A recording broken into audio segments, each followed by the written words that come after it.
Well, and among our top stories from here in Kenya was that situation of the dispute, the maritime border dispute between Kenya and Somalia. And earlier on, my colleague Sophia Wanuna spoke to Professor Musili Wambua to just help you understand what exactly is the issue between these two countries. Take a look.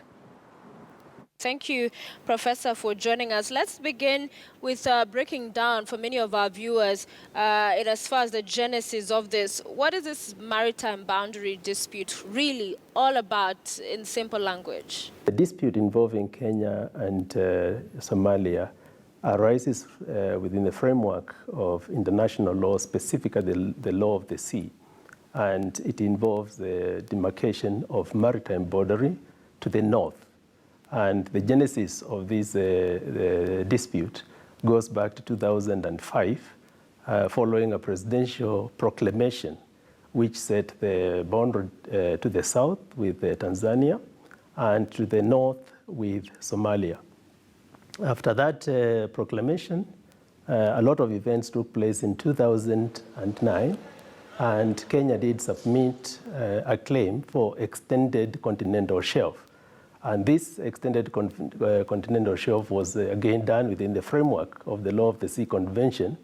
And that convention allows a state to claim up to 350 nautical miles of continental shelf. The first 200 miles are given as of right because they are coextensive with the exclusive economic zone. But if a state wants to claim an additional 150 nautical miles, then there is a procedure, a special procedure to be followed, which requires the state to deposit maps and charts and scientific data and information supporting the extra claim. Once that was done in 2009, then Somalia objected, and the matter was referred to the Commission on the Limits of the Continental Shelf, and it's still pending there.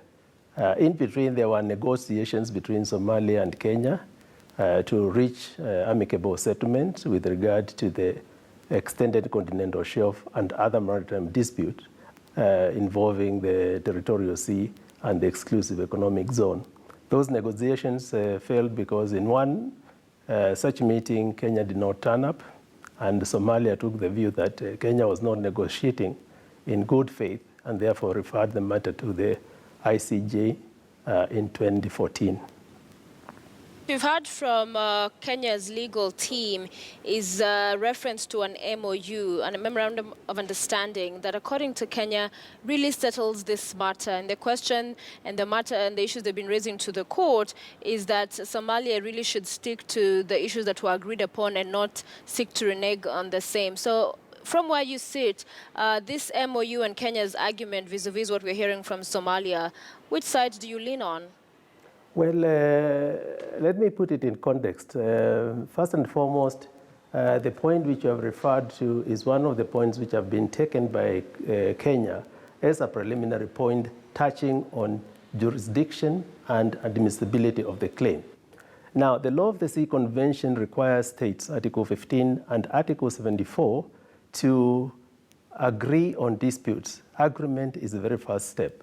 And where there is an agreement between states, then the jurisdiction of the court is to some extent ousted, in the sense that parties have preferred agreement.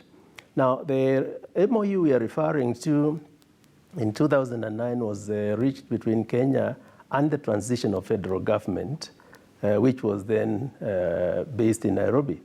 And immediately after that MOU was reached, there was a repudiation by Somalia and on the ground that the particular minister who signed the MOU did not have authority to do so. Well, that is a moot point because it goes to other details as to whether indeed there was authority and whether indeed at that particular time the transitional federal government was a government. In my own view, there was a proper agreement reached between Kenya and Somalia. And therefore, the point Kenya is taking is that since there was an agreement, this claim by Somalia is not admissible within the jurisdiction of the court, and therefore the two parties or the two states should proceed on the basis of that MOU of 2009. All right. And also, we have seen Somalia's argued that the reason they resorted to the International Court of Justice is because they got the feeling and the sense that Kenya was behaving like a big brother. And I remember earlier you mentioned something about Kenya not showing up to some of those meetings and as far as negotiations were concerned. So is it, from your perspective, a situation where Kenya really has mishandled this matter in as far as meetings that have come before that would have allowed for them to resolve the issues and not allow for the matter to go as far as it has? All right, my colleague Sophia Nina there speaking to Professor Musili on the Kenya-Somalia maritime border dispute. Let's now take a look at what has been happening this week at a glance to see the biggest stories of this week. And next week, of course, the Kenya-Somalia maritime border dispute takes a center stage. Among the biggest stories in the East African region, Judge David Maraga nominated for the Chief Justice position. And if all goes well for him, this could be the second Chief Justice of the Republic of Kenya to succeed Dr. Willy Mutunga, who retired. Let's move on and see some of the other stories that we are following up on that made headlines last week. Somalia elections preparations, they will be going to the ballot starting the 24th of this month, which is tomorrow. And the United Nations General Assembly held in New York is something that has been making headlines, with various leaders making their addresses at the forum in New York. These were some of the stories that were really big, and a lot of focus was put into them this week. All right, let's now take a look at stories that we will be following up on come next week. The search for Kenya's next Deputy Chief Justice interviews are scheduled to begin next week, and hence after about 7 days or so we would know who would be nominated for the position of Deputy Chief Justice. Somalia elections, we will be keeping our eye on how this will go. There's the threat of the Al-Shabaab militia group, and this is something that would be a great milestone for the people of the Republic of Somalia. The South Sudan crisis is also something that we will be keeping our eye on next week. The storm hasn't really settled yet, and here in BottomLine East Africa and KTN News as a whole, we are bent on giving you updates from the whole of the East African region and the Africa region as a whole. We wrap it up on that note. Many thanks for joining us here tonight on BottomLine East Africa. I now leave you in the able hands of Betty Kialo, who now brings you Friday Briefing. My name is Akisa Wandera. Do enjoy the rest of your weekend, or the rest of your evening. A lovely weekend ahead, and keep it KTN News.